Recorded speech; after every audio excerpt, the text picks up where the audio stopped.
Thank you, Nick. I really appreciate that. You and your team and the 6 children's hospitals have been amazing, and I know that there are a lot of people representing our 6 children's hospitals. If you're here representing a children's hospital, could you please stand up and be recognized? Please. Yeah, thank you all very much. We know how busy you all are, and the fact that you're willing to stand up on behalf of your patients, their families, and our communities is really to be commended. Not to mention the fact that we are so blessed in this state to have so many tremendous resources, literally the best child health care in the world. But now we need to employ that health care in a way that actually improves the outcomes for kids. But I want to be really clear about something, that when we first started talking about how do we influence and impact Ohio's gubernatorial nominees, we knew we couldn't do it ourselves. And so, Nick, it comes as no surprise that your association stepped up to the plate. And like you, we are super thrilled that you're all here today, because we know that this momentum only continues to build. And so if I could, I'd love to ask you all, on your tables there are pins, and as Nick said, we aren't Republicans and we aren't Democrats. We are the party of kids, and we'd love for you to join us in wearing our buttons today as we engage not only with professionals in the field, but our policymakers, some of whom are in the audience right now, and importantly, our 2 gubernatorial nominees. So if you want to govern this great state, you've got to put children first, and so please join us in that.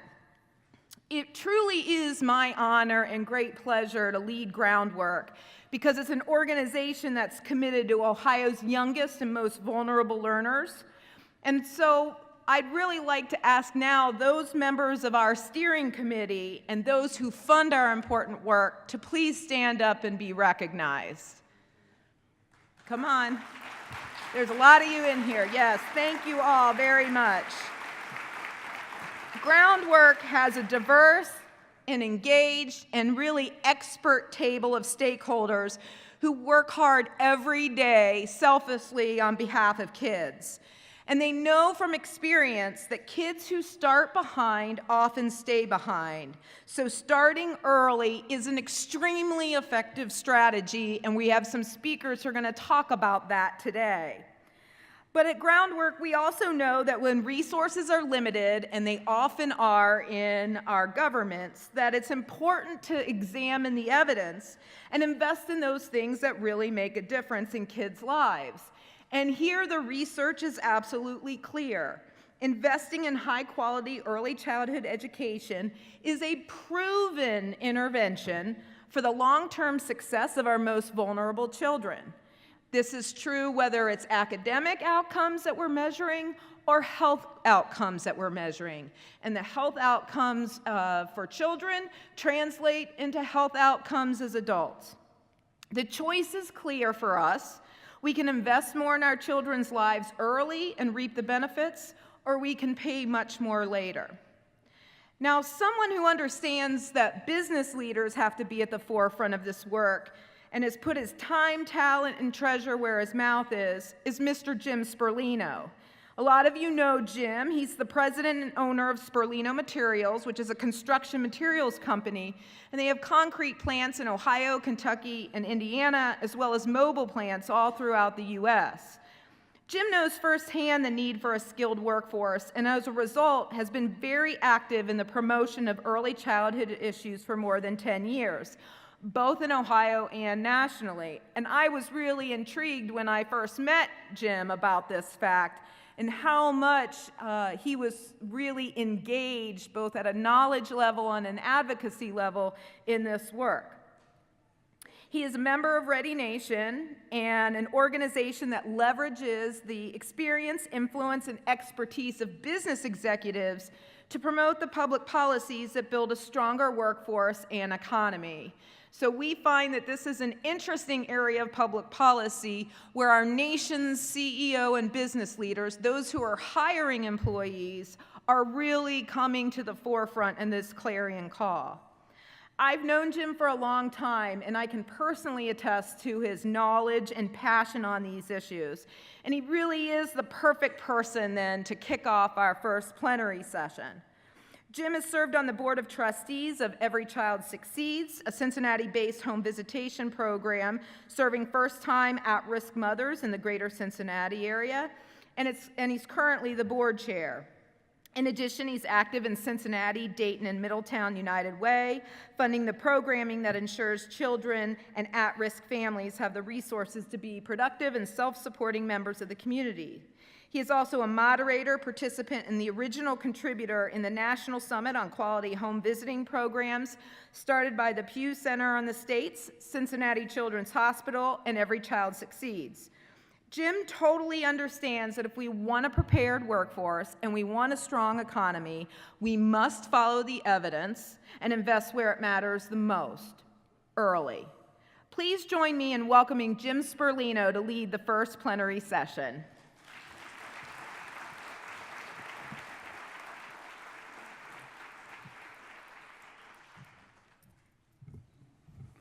Good morning. Thanks so much. I'm sure you're wondering why an entrepreneur and business owner, particularly a concrete guy, cares so much about early childhood education. It's actually pretty simple. It's about the workforce of today and the workforce of tomorrow. Now, Shannon shared with you that I was in the concrete business and have been all my career.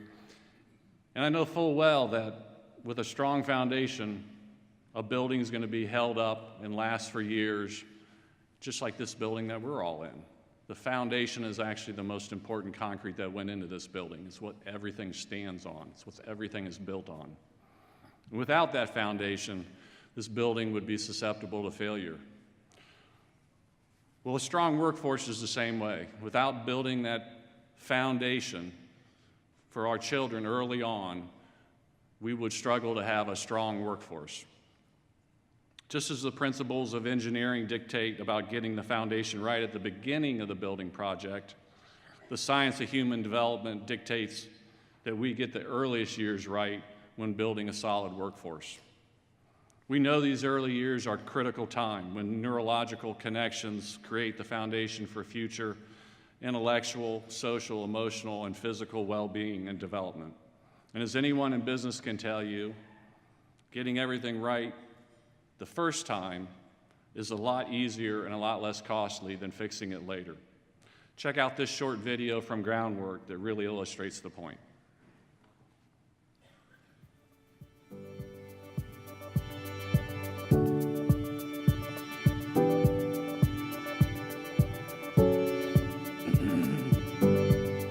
Brains are built on a foundation of early experiences. 90% of brain development happens from birth to age 5. In the first few years of life, more than 1 million neural connections are formed every second. These neural connections, the brain's architecture, are formed through the interaction of baby and her environment and early enriching experiences. These critical interactions with adults lay the foundation for all later learning, behavior, and health. And while genes provide a blueprint for brain architecture, neural connections must be reinforced by repeated use. All children are born with the ability to reach their highest potential. But connections that form early provide either a strong or weak foundation for the connections that form later. Unfortunately, not all children have access to these early enriching experiences. Without consistent and responsive caregiving, the brain architecture does not form as expected and will lead to disparities in learning and behavior. This is why, without intervention in the most critical early years of a child's brain development, we see gaps in disadvantaged children's health and educational achievement. These gaps widen as children grow older, leaving disadvantaged children already up to 2 years behind their higher income peers by age 5.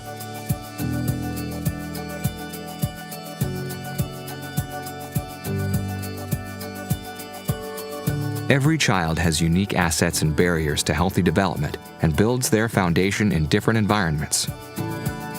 So when a child faces challenges throughout their life, the strength of their foundation is what matters the most. If, however, we gave every child what they need to succeed and built their foundation up in their earliest years, they would all be better prepared to withstand the storm. For example, in Ohio, only 40% of kindergartners come to the classroom ready to learn. Therefore, it is no surprise that only 43% of the adult workforce has a post-secondary degree or credential leading to a job available in Ohio today.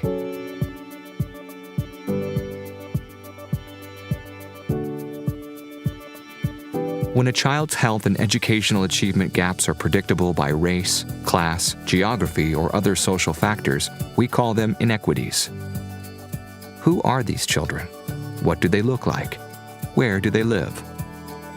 The mental and physical health, social skills, and cognitive capacities laid in a child's earliest years are all critically important for success in school, the workplace, and the larger community. Achieving equitable outcomes for all children requires investing in those who are more often left behind and giving them what they need to build a strong foundation for lifelong success. Learn more at groundworkohio.org.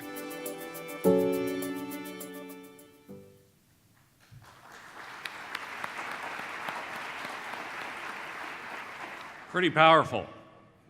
I know if we want to build a strong workforce, we need to start at the beginning. Take it from me and the thousands of businessmen across the country who know that foundations matter. If we want a strong workforce, we have to start with a strong foundation. And that's why more than 2,000 executives from around the country lend our time to Ready Nation to help promote state and federal policies that support improving the workforce through effective public investments in our children. It's now my honor to introduce to you a fellow Ready Nation member who shares this understanding about how to successfully build a strong workforce, Maxine Clark. Maxine is one of the true innovators of the retail industry. During her career, she has won accolades from media, academia, industry, and her community for her unique ability to spot emerging retail and merchandising trends and to gain strategic insights through a laser focus on consumer wants and needs. In 1997, she founded Build-A-Bear Workshop, a teddy bear-themed retail entertainment experience. Today, there are more than 400 Build-A-Bear Workshop stores worldwide. And in 2006, she documented that journey with her first book, The Bare Necessities of Business, Building a Company with Heart. But in 2013, Maxine did something that surprised a lot of people. She stepped down from her chief executive bear role to apply her entrepreneurial skills to her passion for improving public education and to invest in and mentor women and minority entrepreneurs. She has always credited teachers, mentors, and her mother for her success, and she's now eager to give back and use her tremendous knowledge and what she says is her greatest strength, never-ending curiosity, to address the issues that face children and families. Maxine is also managing partner of Prosper Women's Capital, a St. Louis-based fund created to invest in women-owned businesses in the St. Louis area, and a member of the board of advisors of Lewis and Clark Ventures, a St. Louis-based private equity firm. This is just one more way for her to make an impact in the lives of women and children. Please join me in welcoming a leader who is starting conversations, inspiring change, and making real impact everywhere she goes, Maxine Clark.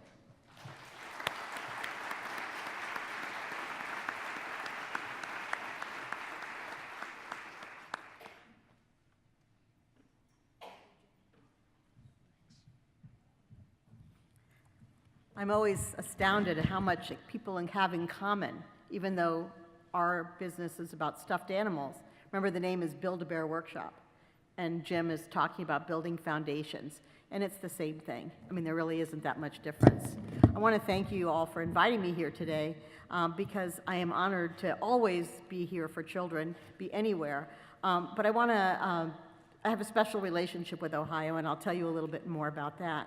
I want to begin by thanking both Richard Cordray and Mike DeWine, who if they're not here right now, I know they'll be here a little bit later. I think we all welcome their interest in these issues and their commitment to investments in early childhood programs. I'd also like to thank Jim Asperlino, who, like me, is a member of Ready Nation. Jim has truly been dedicated and devoted to promoting the benefits of early childhood investments, and his work on behalf of Ohio's youngest learners is greatly appreciated. I also want to thank all the sponsors who helped make this forum possible, especially the gold sponsors, the United Way of Central Ohio, the United Way of Greater Cincinnati, the George Gunn Foundation, and the Ohio Head Start Association, as well as the silver sponsors, the GAR Foundation, Kettering Health Network, United Healthcare, and the Sisters of Charity Foundation. And finally, I want to thank the Ohio Children's Hospital Association and Groundwork Ohio, which is doing so much to help secure Ohio's long-term economic prosperity. As I travel around the country, and as I even compare St. Louis to here in Columbus and the state of Ohio, there's so many similarities. We all have so many organizations that are working hard for children and for families. And if we can only pull that all together, I think we can make a huge difference.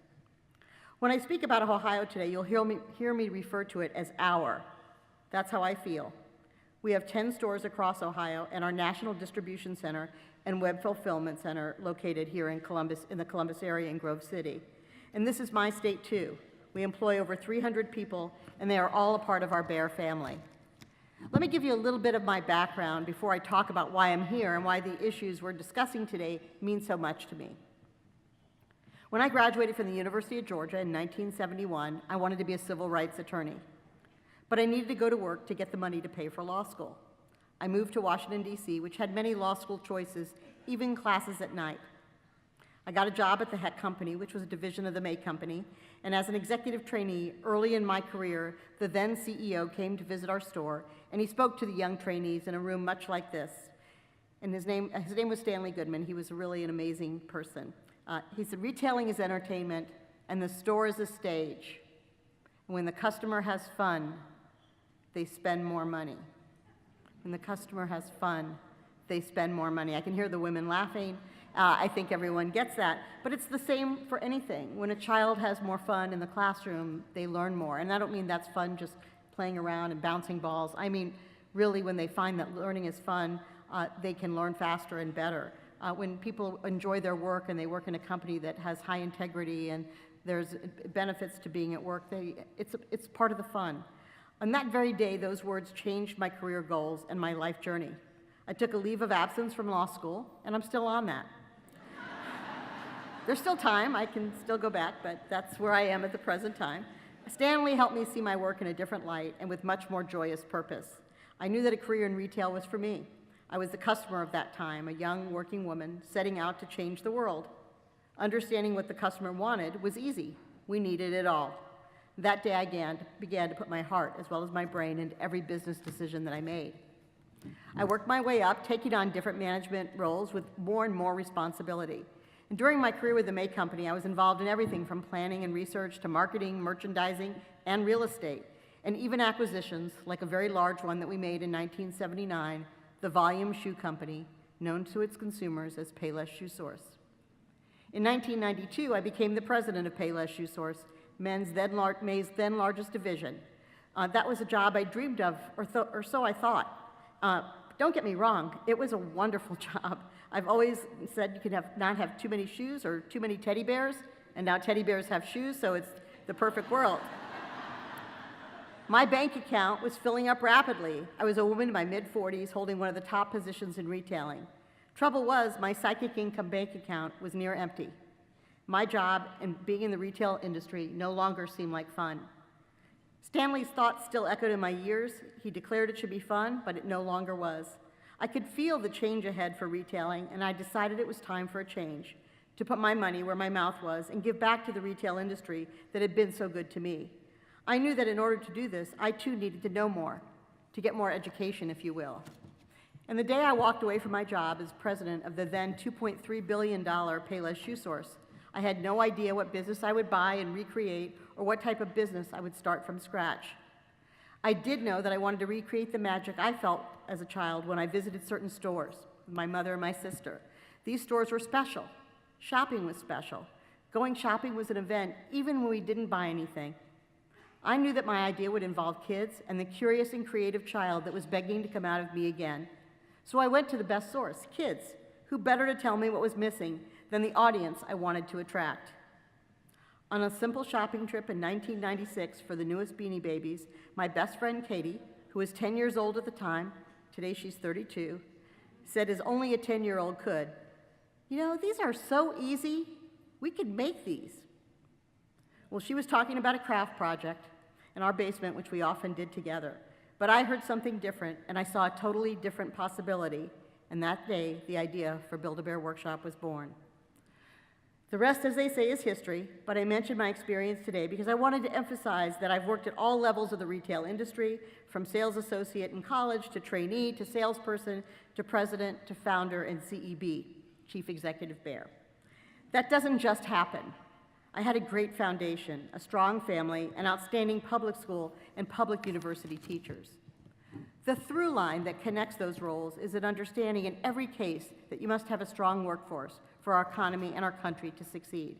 And to get the workforce we need, teachers, data analysts, programmers, engineers, doctors, lawyers, we have to start building it as early as possible. Just a reminder that the workforce will be hiring in 2029, just 10 years from now, and I'm counting that that's usually about a 22-year-old, are in middle school today. They were born in 2007, and their families were greatly impacted by the recession and many cuts in programs for children and families. 2039 graduates were born in 2017. They're just a year old, and we need to start inspiring them today. That idea of a through line is a core principle of an organization called Ready Nation. For those of you who aren't familiar, Ready Nation is a business leader-led membership organization with over 2,000 executives across the country who support improving the workforce through effective public investments in children and youth. Major business leaders from Ohio and beyond have worked with Ready Nation to get the word out about the effectiveness and importance of these programs at both the state and federal levels. As I said, all of us in business ask ourselves every day, where am I going to get the workers I need? And that question is as pressing now, maybe more so than it ever was. Most states across the country have a skills gap, meaning that there are more positions than there are qualified workers to fill them. Ohio is no exception. Far from it.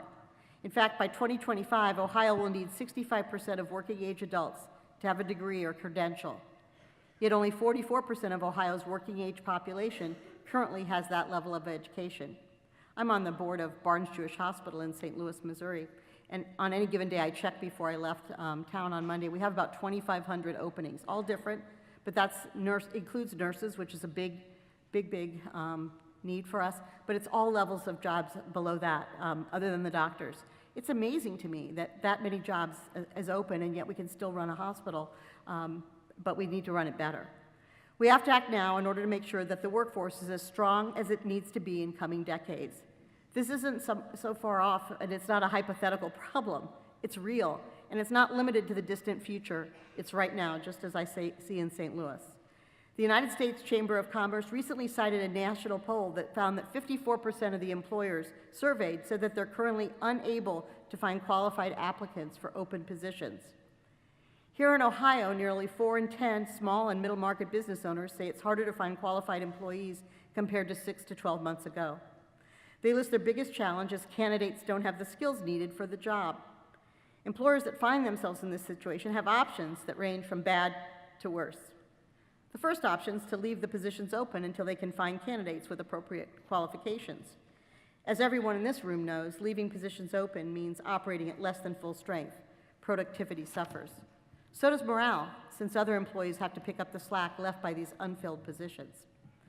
The second option might be even worse. That choice is to hire candidates who don't have the right skills or qualifications to do the job and hope that you can train them.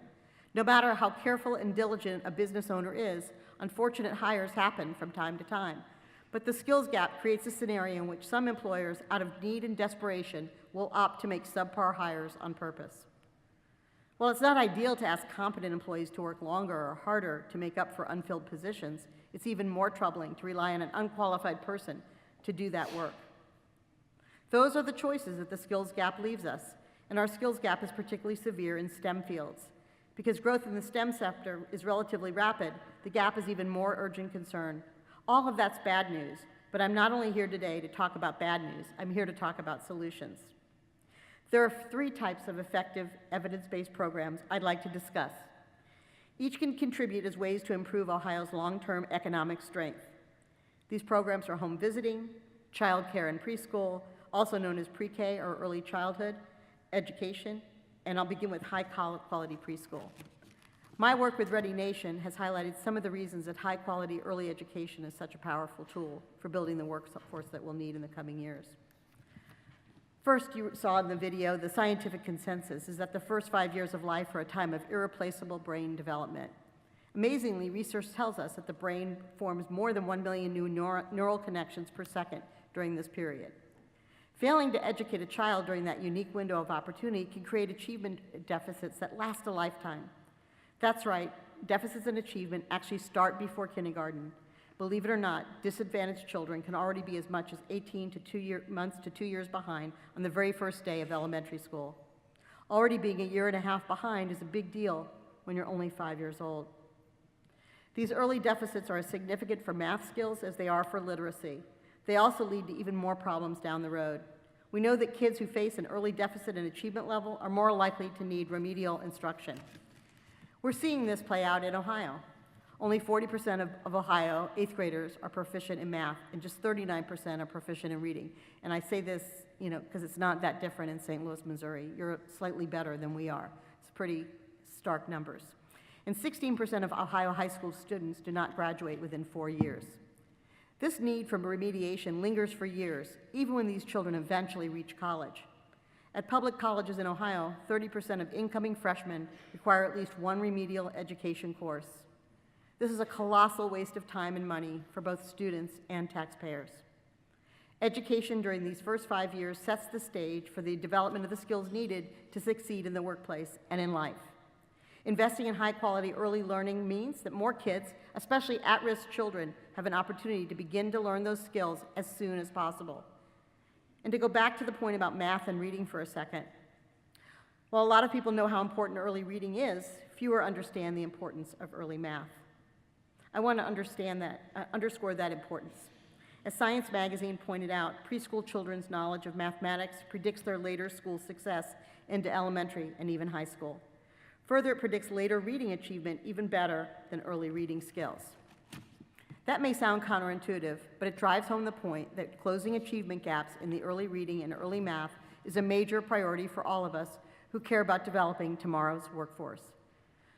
Fortunately, high-quality early childhood education programs can help close achievement gaps and skills gaps alike, including in STEM-related fields. These high-quality early programs harness a child's early natural curiosity and use it to build on an understanding of early math and science concepts.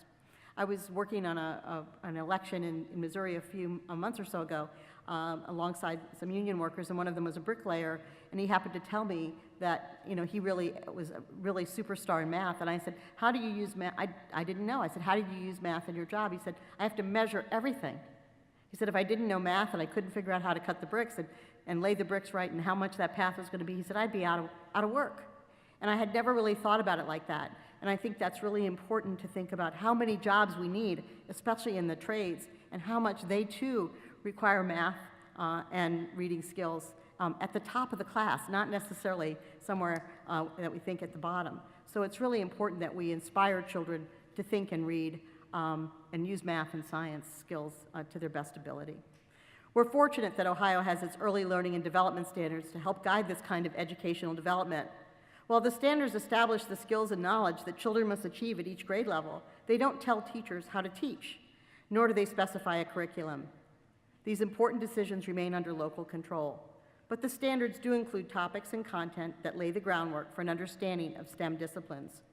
Quality standards help fuel the positive outcomes that high-quality early childhood programs can create, and these outcomes are as diverse as they are impressive. In addition to improved early academic skills, various studies of programs across the country have shown results like increased rates of high school graduation and improved mental and physical health.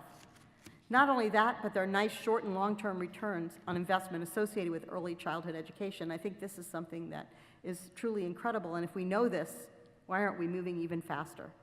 A recent study found that high-quality local and state preschool programs can have, on average, a net return of over $34,000 per child served. That saving comes from things like less need for special education classes, fewer kids being held back in school, and importantly, reduce crime rates. Simply stated, all of these positives lead to better outcomes for kids that make them more likely to achieve academically and in turn go on to become skilled, productive workers and members of society. Those success stories help us close or avoid skill gaps.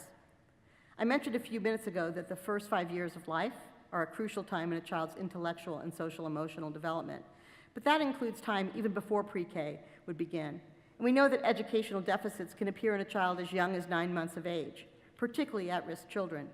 How do we push back against those deficits? That's where home visiting programs come in. As a member of the Board of Parents as Teachers, the first home visiting program created in the United States and a national evidence-based model, we know this type of support for young families works. Voluntary home visiting programs connect nurses and other types of quality trained professionals with young at-risk parents in a mentoring relationships. The professionals meet with parents in the parents' homes, helping them learn how to understand the needs of their child and manage the stress of parenting. We aren't born with a book that says, this is how you parent. These lessons are a vital tool for making sure homes are safe for children, both physically and emotionally. All too often, an inexperienced parent can expose a child to an environment that produces an adverse childhood experience, or ACE, as we call it in the child well-being world. And this includes child abuse or neglect. Nationwide, nearly 1/4 of young children, meaning birth to age 5, have already experienced at least one ACE. And 12.5% of young children have had 2 or more ACEs. In Ohio, 15% of young children have experienced 2 or more ACEs. Home visiting seeks to stop ACEs before they can occur. The program begins before the baby is born and continues through those crucial first few years of the child's life. The overall goal of home visiting is to make sure babies are born healthy, and then that child are nurtured, ready for kindergarten, and connected to formal and informal supports within their communities. In November, Parents as Teachers will launch a mobile experience that will add even more to the parent and coach experience. These voluntary programs benefit children and parents alike and are staying in tune with tech-minded parents. This two-generation approach helps ensure that both children and their parents can achieve better outcomes, and the research shows us how. For example, a study highlighted by Ready Nation revealed that a program called Every Child Succeeds reduced infant mortality by 60%. Research on the Healthy Families America program showed that 27% fewer children required special education in first grade when compared to children who didn't participate. Another program, the Nurse Family Partnership, cut child abuse and neglect in half. Meanwhile, research on the Early Head Start program showed that parent coaching boosted mothers' average annual earnings by $3,600. Better educational outcomes created by high-quality home visiting programs bolster those that come from preschool, and they both help lay the foundation for the skilled workforce we'll need in the future. Meanwhile, higher average earnings also help spark the economy of the present. Nearly 12,000 Ohio families are served through a variety of federally and state-funded home visiting programs. Unfortunately, the need is even greater than that number suggests. The positive impact of high-quality home visiting programs on children during the prenatal to 3 period can be life-changing or even life-saving, especially for high-risk kids. We should commit to make sure that as many families as possible have access to trained professionals who can be such a difference maker for the first time, at-risk parents and their children. Finally, just as at-home visiting programs can have a positive impact today and tomorrow, so can high-quality childcare. Simply put, a lack of quality childcare damages our state's productivity in the future and the present. In much the same way that missing out on high-quality early education can leave children behind in terms of academic achievement, a lack of a stable environment and support from responsive caregivers impairs that all-important early brain development. Without that environment, young children can endure toxic stress, which is a prolonged activation of the fight or flight stress response system all of us have. A recently released report by Ready Nation explained that the results of toxic stress in these kids can be profound. Research shows that differences in cognitive abilities between children who live in stable environments and ones who don't can surface as early as 9 months of age. By age 3, the differences can be much more pronounced, including major deficits in vocabulary. As with early education, these are the kinds of deficits that may take years to overcome if they can ever become overcome at all. These early cognitive challenges can have negative long-term impacts on school performance, graduation rates, and social-emotional development. A study of more than 1,300 children demonstrated these long-lasting impacts when it revealed that younger kids in higher quality childcare were still outperforming their peers academically at age 15 when compared to children in lower quality childcare. The kids in the higher quality childcare also experienced significantly lower rates of behavioral issues by age 15. Well, that explains the connection to workforce development 10, 20, 30 years down the road. There's also much more direct and immediate impact on businesses due to a lack of access to affordable, high-quality childcare. Namely, when parents can't find affordable childcare options, they become distracted at work because of concerns over childcare, miss work in order to take care of their child, or have to leave jobs to take care of children. Productivity and workforce stability suffer. Absenteeism, presentism, and losing workers altogether are all drains on productivity and efficiency. In fact, research shows that parents dealing with childcare challenges take an average of 5 to 9 days off as a result of those challenges. Amazingly, the resulting cost to American employers tops $3 billion each year. Today, a lack of quality childcare is an all too common scenario for Ohio families. From parents having to take extra days off from work, to children being exposed to toxic stress, the consequences of lack of access, affordability, or quality in childcare is significant. But the benefits of high-quality programs are more significant, and that's the common thread that binds us: high-quality childcare, home visiting, and pre-K programs. As a business executive, I see the challenges created by the skills gap and the achievement gap firsthand. If we're going to close these gaps, we have to start as early as we can, and we must use effective, evidence-based solutions because we know what works. Unfortunately, right now, we're not doing that as well as we should. The Ohio Early Childhood Education Program, which you may know as ECE, serves 4-year-olds whose families have incomes up to 200% of the federal poverty level. In Ohio, 41% of children are in families below that level of income. Despite that need, in 2016 and 17, ECE provided pre-K for just 11% of the state's 4-year-olds. Even including children served by Head Start, only a combined 22% of these children were served. A recent report from that National Institute for Early Childhood Education at Rutgers University also showed how severe the problem is. In that report, Ohio ranked just 32nd among all states in access to preschool for 4-year-olds. Ohio's rate for 4-year-old access is the lowest in the entire region, with the exception of Indiana. That lack of access now leads to a skills gap later. Pennsylvania, West Virginia, Kentucky, and Michigan all rank higher than Ohio. On top of that, our state preschool program only meets 4 of the 10 quality benchmarks established by the Rutgers report. This is concerning because we know that quality is essential to getting the positive outcomes that early childhood programs can produce. And that's why it's important for us to expand resources, pre-K resources that improve access and quality, so that more children can reap the rewards that early educational experiences can provide. The same goes for home visiting programs and childcare. As with pre-K, the demand for these programs outstrips our current levels of access. In addition to overall funding, Ohio also needs to make sure that there's consistency in how that funding is distributed across the state. We have to be able to make sure that the communities, students, and families that need these programs the most can use them. We must remove any hurdles that prevent a fair, common-sense way for these types of resources to be allocated through Ohio. And I want to just add a personal story here. Our family foundation in St. Louis, the Clark Fox Family Foundation, created a tool that is used throughout our community, and now we've spread it to to Colorado as well, but the findings were pretty astronomical. I was finding that young children that I worked with in under-resourced schools did not know about all the summer programs and after-school programs that existed for them. Parents just didn't know. So we created a tool. It's an app called Blueprint4Summer.com, and we aggregated all the summer programs that exist in St. Louis. The first summer, it was 3,800. This past summer, it was 8,800. And the best part about that story is that now it's easy, and parents in this room who have had to plan for their children's summer know how hard that is and how expensive it can be, is that this simple tool, usable by just about anybody on their phone or their computer or their tablet, is now the #1 tool used to find camps in St. Louis, Missouri, and hopefully soon in Colorado. But 53% of the users are from our the St. Louis City and County, where most of the under-resourced children and families live. That is not the percentage that they are to the population. They're about 26%. So it's over-indexing because people finally have access, easy access that they can work with, and their children are going to camp for the first time.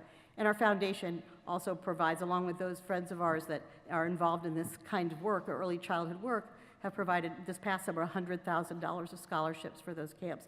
And many of those camps are STEM and academically oriented, but they do it in a fun format.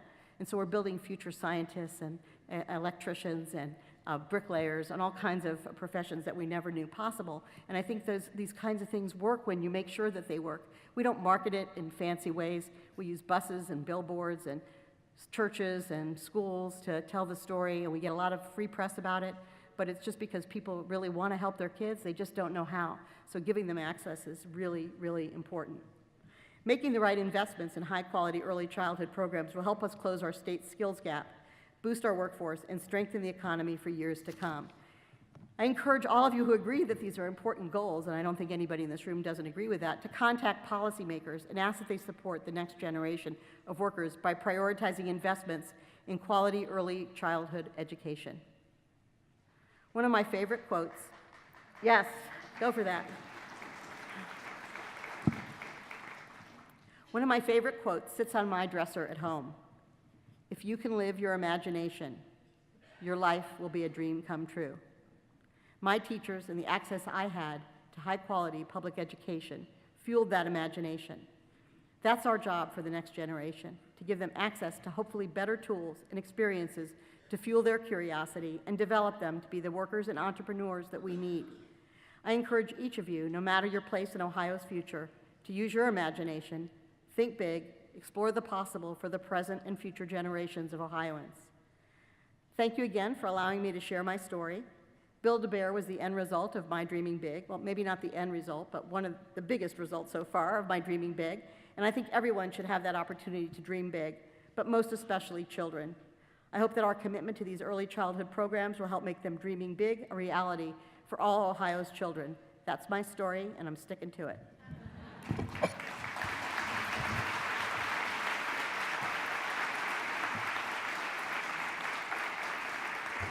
I think we have some time for some questions. And I can hardly see you, so if you have any about Build-A-Bear, about Blueprint for Summer, which we'd love to see in Ohio too. We make it free to children and families to use, so it's really an amazing, simple tool. Yes, I can.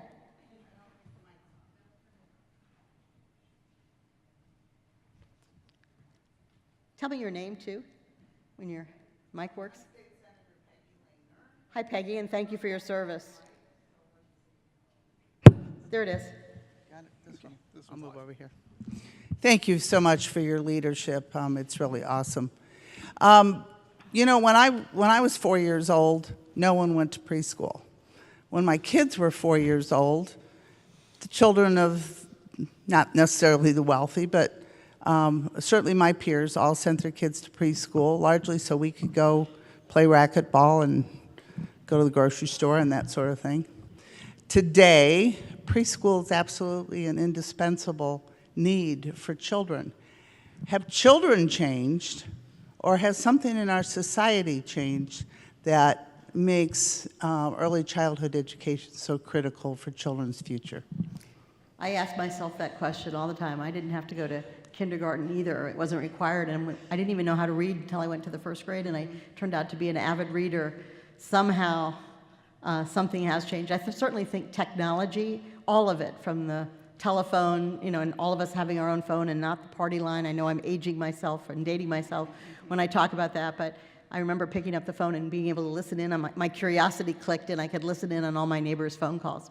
But all of this new technology has allowed us, many of us, to leap ahead faster than others. And if everybody isn't equally exposed to it, they can't get what they need to do. I say this because my parents were first-generation Americans. My father learned his trade as an electrician in the military, and my mother was a social worker. My mother worked for Eleanor Roosevelt. She was her private traveling secretary. So my mother was inspired from one world, and my father was inspired from his work in the service, and they came to Miami, Florida, and found a little house in a neighborhood that was just growing. And it turns out to be one of the best neighborhoods in America, and where's my chance and opportunity came. And so I think that we have to think about all of these neighborhoods that were once such great neighborhoods and now aren't, and need all of the resources and tools to get back up to par. That takes money and investment, but we have to invest in the children. The world has changed. You know, I don't want to go back to, I some days do want to go backwards, but I don't want to go back to thinking that just because we did it that way in the past, why didn't it work? Why can't we do it again? There are a lot of things to bring back from the past, but I think there's more things to look to from the future, including one thing I believe strongly in, and you probably agree with me, is teaching children about civics and government responsibility and engaging in their communities. And that's changed. We don't even teach that in most places anymore because it's not tested. And I think it's an important part of being a human, you know, growing up to be a responsible human being. So the world's changed. It's changing faster. We have much more competition. When I was the first to buyer, I went to North Carolina to buy sweaters. And then I went to China to buy sweaters. And so all that exposed me to many more things, but it also made the competition much greater. And I think we can change that dramatically. And I think it starts with better resources at the early education. It's a much better investment than putting people in prison. Right. And then helping them readjust to society after prison if they're lucky enough to get out. The money just diverted would probably be a huge help. Totally agree. Thank you so much. You're welcome. Thank you. Hi, Maxine. My name is Rebecca Wisniewski, and I am a Center Director for Horizon Education Centers in Lorain County, and we're just a little west of Cleveland. Thank you for your Build-A-Bears. We have several at home with my girls. They absolutely enjoyed that. So I am a Center Director, as I said, and my staff is primarily young women and one gentleman. And you mentioned the workforce of 2029 and 2039, and these ladies and gentlemen are teaching those little brains, and they are so important to the development of the whole child. And so we know that quality childcare is so important. We know that consistency and keeping those staff with us for the consistency of the children and building those relationships and teaching them the STEM that is so important. So what would your advice be to young people who are developing these workforces of the next two generations to stick around and to stay with us? They're not being paid what they're worth, but we know our littlest Buckeyes are certainly worth it. So what would your advice be to these young, either current or potential child care workers? Yeah, this is what you're talking about is a really big challenge in our country. And our competition is got this one figured out. So when I was a senior in high school in 1966, I wrote an editorial for my high school newspaper. I was the editor of the paper about teacher pay. I found out that the teachers in my high school made less money than the janitors in my high school. It wasn't that the janitors should make less money, but the teachers needed to make more. I was appalled. And I went to my journalism teacher, and she said, well, why don't you go do some research on it? And I did. My mother had to take me, there wasn't Google or any of that then. I had to go, but she took me down to the Miami Herald, and then we couldn't get all the information, so she drove me to Tallahassee so I could get this information. And that was 1966.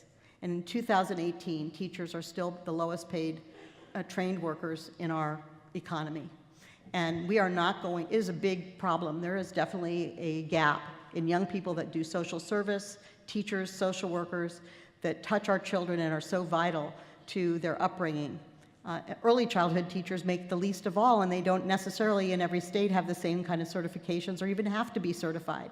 I think I heard in one state along the way that all you needed to do is not have tuberculosis and be 16 or 18 and you could teach children. That was what the laws on the book said, because nobody cared enough to update the laws on the books.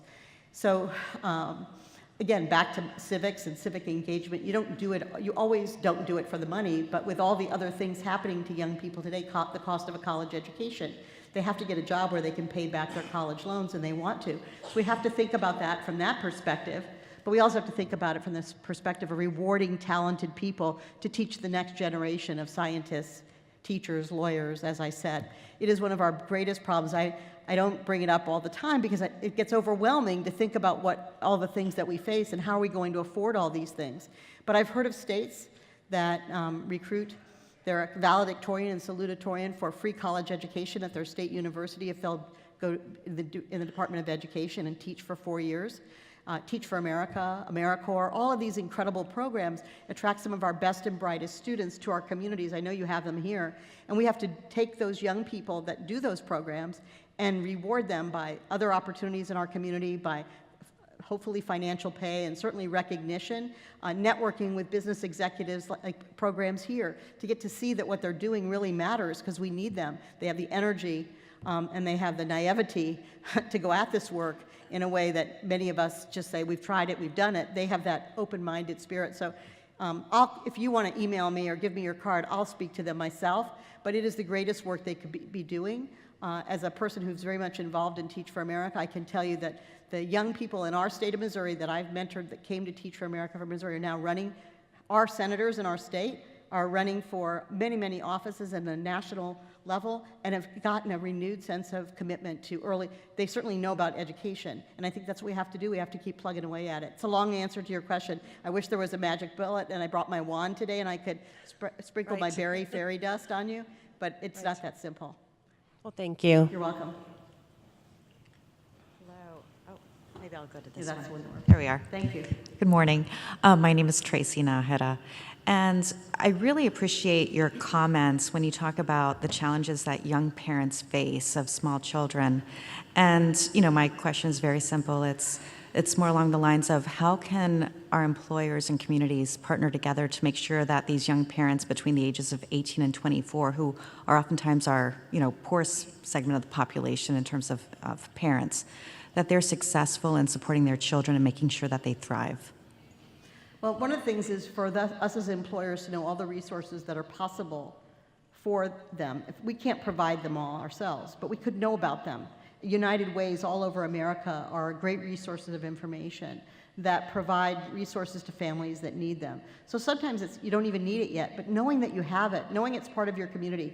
I remember there used to be, I don't even know if there still are, welcome wagons that used to, when you moved into a neighborhood, they gave you a basket and a book of information. We should make that information, and through technology we really can, part of our welcoming young people to our community, to their first job, it's part of what we do as business people to make sure that they know what they need. And they may not need it yet, but they'll know that it exists when they do need it. I think it's a really underused resource just of information. And almost every community has those directories and has that kind of information. If not, it's easily enough put together with technology. And I think that's one of the things that we say, that we want you here. We want you to have a good life. We want you to be part of our community. The other part, too, is more of a civic spread of that. They're young people, finding out what their interests are. They're already busy, but really bringing them to the table in our companies to tell us what's on their mind. We have what we call at Build-A-Bear a chief chat every month, once a month, and we bring a new group of 30 or 40 people in to meet the executives of the company. And we don't just talk about what's going on in Build-A-Bear. We talk about what's going on in their life, what can we do to help, and almost always a really good idea, number one, for our business comes out of that conversation, but also something that we can do as a company that doesn't cost us anything. It costs a phone call. It costs a connection. And there are some things that do cost, and we've, over the course of time, put in employee assistance programs and different things that we needed as the years went on, and people got into hurricane problems and all kinds of things that happened to their families. But it was it was never enough money to solve the problem. It was the heart of our company that made a difference. And I think every company can do that. I don't think it always costs money. It really is about an attitude that you value the young people that work for you. And you know that it's challenging. It's not that simple. So especially where their children are concerned, there's so many wonderful organizations that we can put them in touch with that could change their lives, and they don't even know it. And it's not charity. It's not any of that. It's just connecting. It's connecting the dots, and I think that's one of the greatest things many of us in this room that might be older than other people in this room can do. We have a lot of connections, and we can make that valuable connection for someone. Even following up to make sure, did you make that call? Can I introduce you to the person? Especially when you have a strong United Way and civic organizations like that, that's what their job is, and they love being able to help. Thank you. You're welcome. Thanks. Hi, Maxine. Thanks so much for being here. I'm Katie Kelly. I'm the director of Pre4Cle, which is Cleveland's preschool initiative. And my question today really touches on your powerful remarks related to advocacy and thinking about the business leader's role in advocacy. You know, I think so many business leaders understand why early care and education is really critical for children and for families, but don't necessarily see the connection to the economy, to the workforce, or feel like it's, too far of a leap to really make it a top priority. So I guess I would ask, what's your advice to the community leaders in the room and even the business leaders in the room who are doing that work, who want to engage their other colleagues to go from knowing that this is important to really putting this at the top of their agendas and putting the full weight of their companies and their own personal work behind that?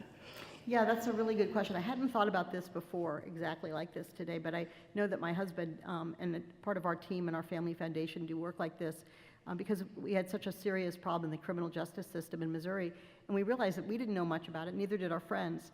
So my husband decided to go have these sort of salon meetings inside of companies with people and, and pay for lunch and talk to their employees about this and how we could hire people back from prison, et cetera. But our goal is to inform people about how bad the system is in the first place. How do we keep people out of it? So what if we did the same thing, for early childhood, is we created this, very simple kind of lunch and learn idea where we really could go to companies and not only talk to the bigwigs of the company, that's important, but talk to their employees, those that are on the line every day, and really get out there and just kind of at the ground level, that's what we're talking about. And it comes from all kinds of ideas about getting people involved in their school board, getting people involved in their PTA, getting people to know how do they contact. Well, first it could be gathering information, what do they not know, and what could we easily provide them. But it's also just about education. People don't realize that, what I just said about 2029, that kids are in middle school. And what are we doing for middle school kids, teaching them about science and math and art and music? All of those things are, it's not too late, but it will be in a few years to really inspire them. And I know for some kids it's never too late, but the earlier we do it, the better, and we have to get in at that level where people are voting, where people are making decisions in just a few weeks about elected officials that are going to determine the fate of, at least for several years, what's going on in your case, in the governor's seat. How do we make sure that people understand that this is a high priority? And the only way you can do it is getting everybody riled up about it in a way that they can relate to. And I think in business, 10 years is not very far away. We need them tomorrow, and we know we can't fill those jobs for tomorrow. But if we start working on 2029 kids, we will be a long way. And I know that kids want to stay in their state. They want to go to Ohio State. They want to go be a Buckeye, or they want to go run a big, concrete company like Jim's. They want to do so many things, and they don't know that yet. And we have to expose them to that. I have some big ideas about that we're going to be doing in Missouri, but I really feel like it's just almost like Build-A-Bear. And, what we did is we created an experience for children. Now no child wants to buy a bear off the shelf. They all want to make their own bear. And that's the way they think now. And so think about that. What if we could make it an experience for all of these families and all these children in the learning world? And that's what I try to do everywhere I go, is think about it. Would this be fun for me? Would I sit there and listen to this? Would I do this? And I think there's so many ways. People all over this, we have 16,000 nonprofits in the city and county of St. Louis. All wonderful people doing wonderful work. Do we ever get together enough to talk about what do we stop doing? And what could you do that and I'll do this, and then together we'll come up with 1 + 1 = 100? We have to do that more. And I could go on about this forever, but it just seems to me to be pretty darn obvious, but it doesn't take as much money as it takes will. And you have to first have the will, and then the money may be harder to come by, but we're already spending a lot of money. We're just not spending it effectively. And I think we have to think about all that too. And all of us have to be willing to say, I'm going to stop doing that because it's not working. I want to do this. Thank you. Thank you for your advocacy. Yeah. I'm passionate about it. Hi, thank you so much for being here. We're really grateful to see the business community involved in this way. My name's Diane Radigan. I'm recently retired from Cardinal Health, although I like talking about a sabbatical. I've been trying to figure out another word. I don't feel like I'm really out of the world here. I was going to ask you about the corporate involvement in the work. You've kind of addressed that from a family perspective and maybe a little from a policy perspective, but I'll add on to that because the issue is kind of steeped in racial disparities as well, and the numbers are so much more difficult for African American children, Appalachian children, as you can see from the information we've got. And I wonder if you could talk a little bit about that in terms of engaging the business community, as well as the long game. This is a long game. This is not a quick turnaround. This is not an easy solution, and that sometimes is really hard to make a connection. Mm-hmm.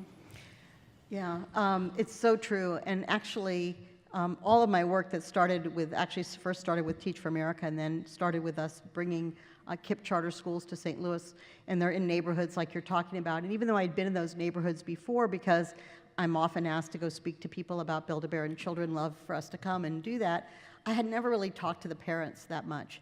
And we got involved in opening schools there. I got to know the neighbors, and I started to realize that when we had an event at the school to talk about schools and education, people came. And we had to do it multiple times. We couldn't just do it on Wednesday at 6 o'clock.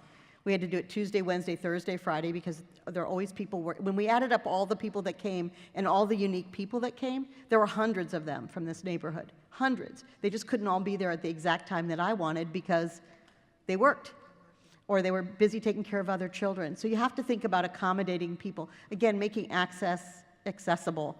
And I think that's really a big thing that I learned.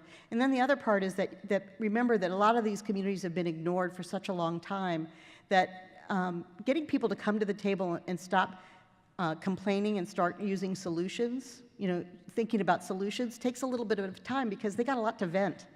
And I go to a lot of community meetings on a big project I'm working on in St. Louis, and the first 15 minutes is always about people telling me all these things that people before me, before I even lived in St. Louis, did. And then we just get that out, and then we just go on to and once you put people into problem solving, how do you think, and actually you're teaching it. You bring in facilitators that actually teach, or people who are volunteering to work at that table, and what do you think we could solve the problem? And you put it on the boards, and you come back and you feedback people, and you send out the information. Everybody has a cell phone. I was in a community meeting last week where they asked everybody to use their phones to answer these questions, and then it came up right on the board. One of the poorest communities in St. Louis. And all the answers came up on the board, and people clapped because they could see right away that that other people agreed with them, that was not a problem that was just in their heart. It was a problem that the other neighborhood, and those are tools we all use in business, but we don't think about sometimes using them in the community work that we do. And we really do it's our responsibility to teach people how to be executives in their community, not just people that live there and complain and are forced to live there and they'll move the next time the rent goes up. Really engage them in what we're doing. And I think that you'll see a tremendous progress. I've seen it. It is just unbelievable to me how I've seen people grow. A little bit, it sometimes takes longer in some neighborhoods than others, but when I was a senior in high school, I go back a lot to this, but I went to a debate tournament in St. Louis, Missouri at University City High School. It was a top high school. I came from Miami, Florida, Coral Gables, all the way to Ohio. It was one of the most exciting trips I'd taken, and I thought it was the most beautiful high school that I'd ever been to. 10 years later, I was transferred to St. Louis, Missouri, and I went right away to that high school. I thought, what a great place, I want to see it. It was a totally different neighborhood. In 10 years, it had changed dramatically. Today, it's back up to being a neighborhood that the community cares about with mixed income and all kinds of challenges still, but moving back up the ladder of success. And I know that we can do it when we care about it and when we bring people together, not just us to solve the problems, but the community themselves, and treat them as if we know they can help solve the problems. It goes a long way. And eventually, we'll get there. It may take longer than it would in a more affluent community. I mean, somebody decided, I remember when this happened, and we opened our store at Easton Town Center. We're going to build this incredible place. Les Wexner decided he wanted to do it, and it was built, right? And it appeared. And it was our store 16. That doesn't happen in other neighborhoods. I'm working on a project that's taken me 4 years just to get the legal issues. And I had to take people on a field trip north of Del Mar in order for them to see what I've seen and loved about the neighborhood. So it's worth it, but it just takes longer. Thank you. Really worth it. Hi, Maxine. My name's Nicole Hall. I'm an education coordinator at Horizon Education Centers. My question is based around children with disabilities. They can often be overlooked in education. What do you believe is the best way to invest in children with disabilities in schools, but also education centers and other organizations? That's a wonderful question, and thank you for answering it, because my mother worked with children with Down syndrome. And then it was called Mongoloidism, but she was a policy change maker and worked alongside lots of people to get that changed. And now we have children who used his life expectancy was maybe 18 or 19 to live a full and wonderful life, not just because of my mother, but because of the movement of people that advocated for children with Down syndrome. So I think it does take that. It takes the people, and usually that's what you find in the work that our first summer of Blueprint, we had what we thought were a lot of special needs camps in there, or at least camps told us they were special needs, and all of a sudden our phones started ringing and parents were calling us and saying, you don't have enough special needs. I said, well, percentage-wise, there's X. And she, but those aren't really special needs. And she said, special needs doesn't stop for us on Labor Day. We need programs all year round. And so without that knowledge, it was just a nudge she gave me, and she sort of, like jolted me into the reality. We went to work on it, and now there's thousands of camps that are real special needs camps and programs so you have to kind of speak up louder than, it seems like we all have to speak up louder on these issues than we might normally think we should, but it does work. And the other part is that there are amazing programs all around. I was just with Sarah Watson from Ready Nation at the grade level reading conference in Pittsburgh, and a lot of it was about learning disabilities and differently abled children. And I was just blown away by what the technology can do today. And we have to make sure that in the cities like Columbus and Cleveland and for the whole of Ohio and for the whole of St. Louis, that we're aware of what those are that can really get children at a much younger age reading with the help that they need. This was just one class I went to was on dyslexia. And they don't really generally diagnose it till third or fourth grade. But now they have technology that a child can play a game and they can spot it at 3 years old. Well, if we know that, we can teach them to read with all the tools that they need because they can read ultimately. We just have to read we have to teach them how to mitigate. And that would save us, do you know how much money that would save us? And how much time it would save and how much teacher stress and all the other kinds of things. So we just have to really find out what they are, and that's what your work is, and then make sure that you're screaming it from the rafters in a way that I love that statement about making somebody comfortable to be uncomfortable, is that people can see what you're talking about. And it's not always, when people think of, there's such a wide range of disabilities, but that small, differently abled child, that small disability can turn into something huge if not dealt with early. And so the earlier we deal with these opportunities and these different abilities, the better off we'll be. Thank you. Thank you. Let's see a few more questions. Hey Maxine, my name is Tejal Cartwright. I am with Preschool Promise in Dayton, Ohio, and I work heavily with our family engagement. And so my question is, I come to a lot of these events, and we really talk about just really preparing and investing in early childhood. And the main thing that I always hear is, we need more workers. We need, to help our workforce in the future. And that's kind of for the parents that I work with, workforce is a different definition. Being in a workforce means you're working 15 hours, maybe longer than that, really struggling to even make ends meet after working all that time. And so it's uninspiring for families to kind of think about that prospect of it and send their kids to school just so they can kind of be in that same repetitive cycle. So I think it's important for us to think about creating leaders as well, and maybe that is the workforce, but that's not really clear to me. And then, so my question is, if you could, give 3 things or maybe less or more about parent engagement, how we can continue to strengthen our parent engagement and get parents involved and to really understand how important early childhood is, or how important early childhood education is, what would those 3 things be? Or maybe one. I wish there was a magic answer for that because many of the people that sit in rooms like this, think parents don't care. I have never met a parent that didn't care, and I live and work in some of the worst communities in St. Louis. Every parent I talk to cares so much. They just don't necessarily know how to go about the strategy of what's necessary to raise their child in the way. They just think, like the good old days, we just used to put our children in public school and that was all fine and dandy. Well, that's not the case today. And I think, again, it's a one-on-one situation. We have, in St. Louis, Missouri, in our public school system, we have 70 8 public schools. We have 178 security officers in those schools. We have 40 social workers. That's backwards, folks. That's backwards. And social workers can work with parents as well.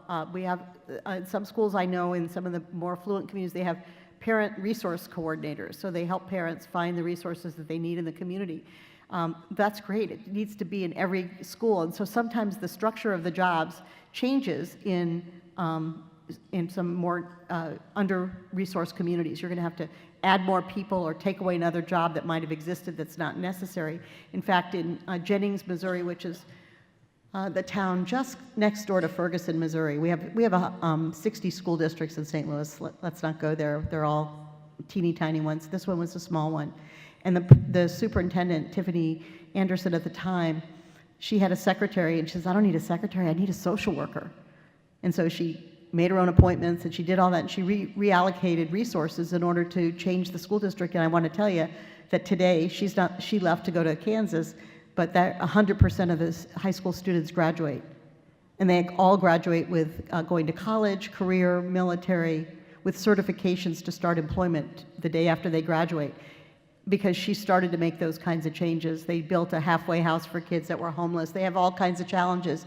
And we just have to sit down with parents and students, not just parents, the teenagers, and talk to them. And some of those teenagers are parents. I hope we can slow that down, because these are their most productive years to become the kind of adults that can stand up for their community. But it just takes, it's one-on-one work. It's actually the most fun work we get to do, but there's not enough of us to go around.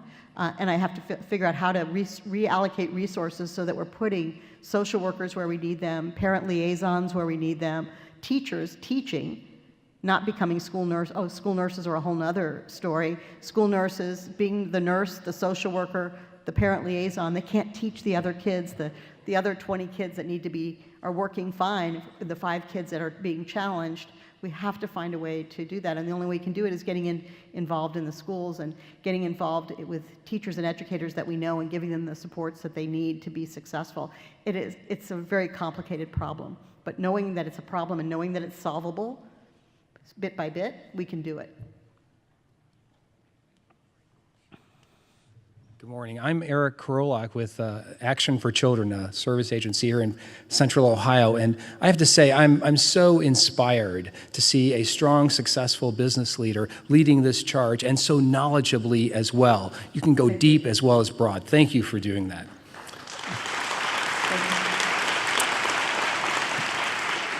You rub shoulders and talk to and influence leaders in the business community, I'm sure in the political world as well.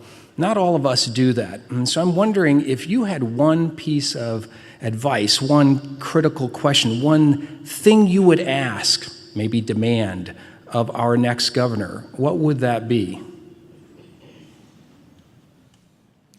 Well, a vision, the first thing is to agree with this vision, and I think they both do from what I've read about them. But I think it's also being able to lay out the fiscal support for it. Knowing where to rob from Peter to pay for Paul. That ability to really repurpose, and it's not a tomorrow thing. The governor is only in the job for a short time, but they have to be able to see, and I'm sure they have already thought about this, but they have a lot of things on their plates, is how do they prioritize this? And I think that with the workforce development issue of this, so important. The economy of Ohio, the economy of our country is so important. How do we think about this in that realm? Then it makes it a little bit easier to justify taking some money out of the criminal justice system. Not to let people out of prison that need to be in prison, but to make sure that resources in the prisons are training them for work when they get out, by the way, because we let them get in there in the first place, and we may not have educated them properly so that they are as good as citizens as they could be, but we certainly have to be protecting them on the other end of the spectrum from coming into that system. And there are ways to save, and most of us come in from business and we look at it and we say, well, that's easy, I could do away with that. And then you find out, 2 weeks later you're old enough to be on Medicare, and you just suggested they cut Medicare, and now you're 65 and you need Medicare. But we have to all make some decisions, and the world's changing. When I started working in 1972, there were 4.5 working people for every single person on Social Security. Today there's less than 3, and it's soon going to be 2.5, and it's soon going to be robots. We have to think, and we have to be willing to sacrifice some things as citizens of this great country for things to get better. And we have to support the elected officials to do that, and we have to encourage them to do that and say, we'll vote for you even if you do that. We're going to support you. We're going to help you. And I think that we don't do that. You know, we all have our own little things that we care about. This is a big thing to care about. It's not a little thing to care about. It's a big thing, and it has many ramifications for the future of our country and in even our own state. And everything's become very local, and I love that. And I love that there's a lot of also young people running for school boards and local Senate and legislative seats and city councils and however way the cities are organized. And I'm inspiring them. I'm out there. I'm supporting candidates all across the country who are young and have the energy to go at this problem and get back in the groove of being civic-minded citizens, not just being smarter at the end of it and saying, oh, guess I would have done it this way and that way. We've got to do that. But I think it's really having that vision, supporting our vision that you all have here. I can't wait to dig into this material. And I want to take an extra set to give to the Governor Parsons of Missouri, because he really cares about this too. But there's not a vision, a statewide vision for it like you all seem to have. And you make it easy for the next governor. You're kind of giving him a playbook, and let's get going. That's what I would say. I think they both, from what I've heard, read, want to do it. Yeah, let's get going. Thank you. Thank you for whoever puts all this work together, Groundwork. Ohio, it is an amazing piece of material, and I do think it's a model for other states too. Yes. Hi, Maxine. Again, thank you for coming. Your experience and knowledge is very inspirational to us. Thank you. My name is Chris Burns, and I'm an education advocate for a company, Encore Technologies in Greater Cincinnati, and we're one of those 4 in 10 STEM companies that you talked about that can't find enough workers. So my question is, what did you do in the past, particularly to hire more diversity, because we don't have enough women or other minorities in our business, and we need more that are intelligent, that are bright, and that are educated to help fill some of these gaps?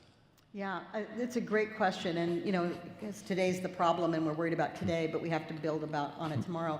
And I go back to that story I told you about Jennings School District. It really starts in the school district, and I would say that partnering with a school district, the one that's closest to you, all of the school districts in Cincinnati, really putting working companies, exposing to children early on, volunteering to be a teacher for a day or a teacher for an hour. These are some of the greatest things we can do for children, especially children who have lived in generational poverty and may not have ever seen a career. They don't know what that looks like. And they want to. They just have to be enhanced, you know, and we have to just make them curious about it. And we can do that. And there's lots of programs around the country that are focused on that. Cincinnati Works in Cincinnati. I visited with them a couple years ago because I wanted to bring that program to St. Louis, a brilliant program, and really just a way to bring more people that would be lost in the system back into the workplace. But I think it starts in middle school, quite frankly. It starts in middle school. I had my first job working at 15 years old, when you could, literally go to work at 15. I guess I could have gone to work at 14, but I wasn't inspired enough.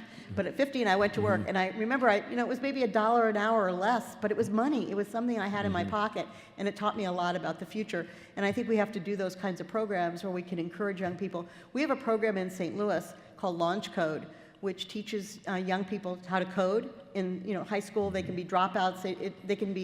It's somewhere between 14 to 26 years old, and then they put them in companies as interns. They find them jobs at companies and interns at like $15 or $12 or $15 an hour, and then it's up to the company to hire them and put them in at the wage that job pays. It's been an amazing program. I mean, we aren't going to fill the whole gap, but we're filling the gap, quite a few places, and more people are jumping on that bandwagon. But kids in high school, they want to learn this stuff. Kids in middle school want to learn it. We have to start there. And if you have people that could volunteer, and now that you're shorthanded of staff, I know this is a hard question to ask, but how do you get out there and teach and support those teachers in teaching it and showing what work looks like in this space? It's actually really fun work. It's really creative. It's problem solving. Sometimes it seems harder than it is, but physics is playing basketball. We all know that. You know, bowling is physics. If we could just inspire kids and some of the things they have fun doing into thinking about the big words that go along with it, I probably would have been I could have worked at NASA with a woman from Hidden Figures, but nobody told me I could. I would have been a great engineer, but I got lost in the law school thing. Anyway, there's so many ways that we as community volunteers can get into the school districts. And if you want to, I'll connect you to Art McCoy, who's the superintendent of Jennings School District now, and how he works with corporate partners. Worldwide Technologies is the largest black-owned technology company in the world. They happen to be based in St. Louis, Missouri, and they are incredibly generous in terms of people, and it is money, but it's people, it's humans coming in and talking about what their jobs are and how they do it, and inspiring kids and giving high school kids summer jobs in the field. And all those kids are from low-income families, free and reduced lunch, 100% African American, and 100% of them are graduating from high school with a job, a career, a college direction. So it's possible. It is possible. Great. Thank you very much welcome. again, and I will take you up on that. Okay, great. Great. One more question. Sorry. This is fun. Hi, I'm Kathleen Gemeiner. I'm with Voices for Ohio's Children. I think you've laid out 3 really important ways to help children home visiting, the quality, the preschool and early learning.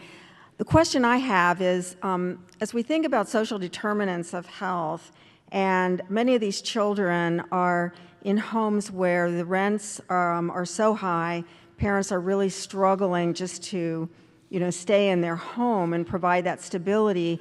We're seeing the housing market now with, people more and more facing homelessness, eviction homelessness, or trying to move to another place where they might be affordable. And how does this impact the kids that are in these early programs? Are you seeing that they are shifting and having to go somewhere else?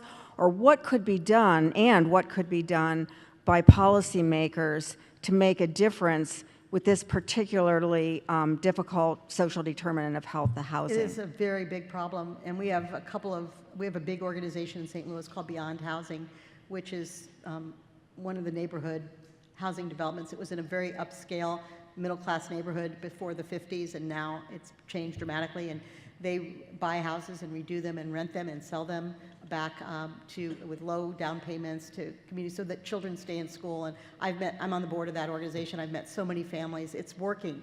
But again, while we've done 500 and some houses in the last few years, there's thousands more to do, and that takes a lot of work. But I do think that everybody has to have a focus on it, that this is a problem, and we have to.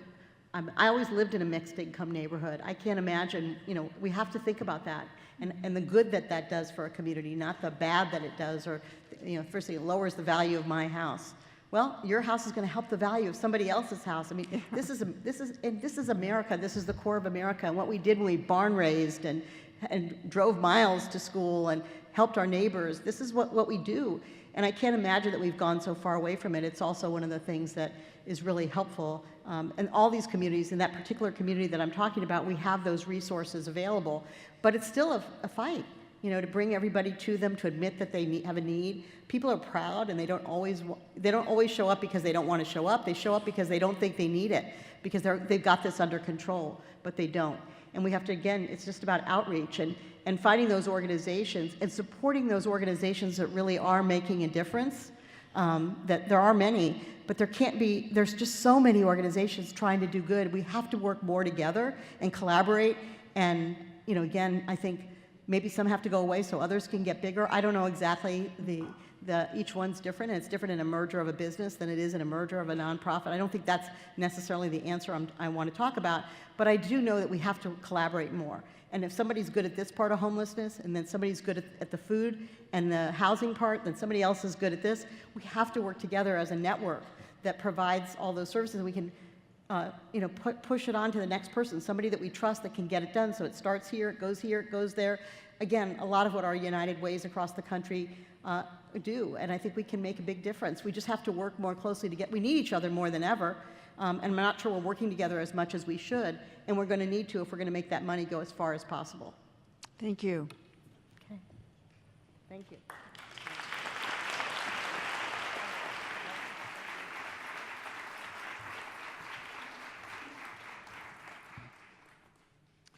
Wow, well, I'm the guy that gets to follow that, which is not an easy job, but that was an awesome presentation. I really enjoy hearing the story from the business perspective, but as I can tell, everybody here feels how excited Maxine is about this work, how knowledgeable she is, how passionate she is, and also how she knows how urgent that this issue needs to be addressed. So please help me share one more round of applause and thanks.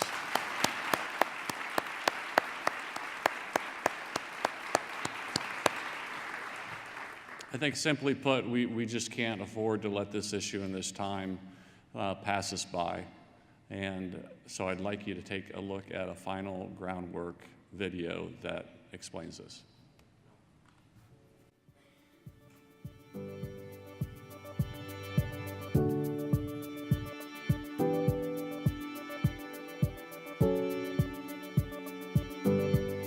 Providing high-quality early childhood education for Ohio's most at-risk children during the most critical period of their development yields the greatest return on public investment. The return on public investment in high-quality early childhood programs is upwards of a whopping 13%. Experts conclude that when investments are made early, children are more likely to be kindergarten ready, graduate high school, have higher earnings and better health. And they are less likely to be held back a grade, reliant on public assistance, and engage in criminal behavior. Early childhood education is powerful prevention policy for Ohio's most at-risk kids. Ohio can invest now, or we the state will pay significantly later.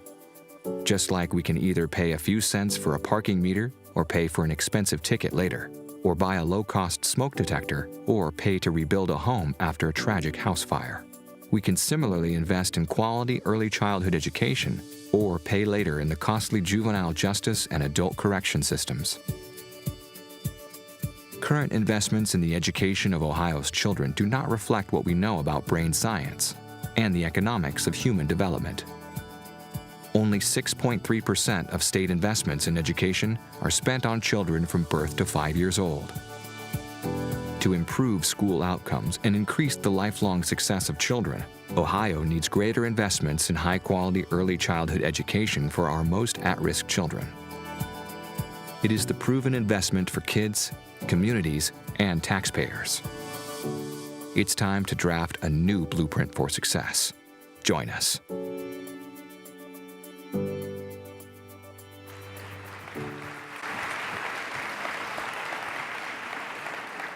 Thank you all very much. Wasn't that a fabulous way to start this morning? Thank you again, Maxine and Jim. I have been asked during the plenary session if folks can have copies of these videos. We would love to share them with you and your folks. So they're available on our website at www.groundworkohio.org. So please use them if it's helpful to raise the awareness and the education levels of the people that you're dealing with in this work. That's what we've created them for. So thank you for your interest in this. So right now, what we're going to do is we're going to take a short break. Certainly the restrooms are down the hall here to your right. There's more coffee out there. The team here at the convention center is going to be setting up for lunch, and we'd ask for you to be back in your seats right at 11:30 so we can get the midday session underway. So thank you.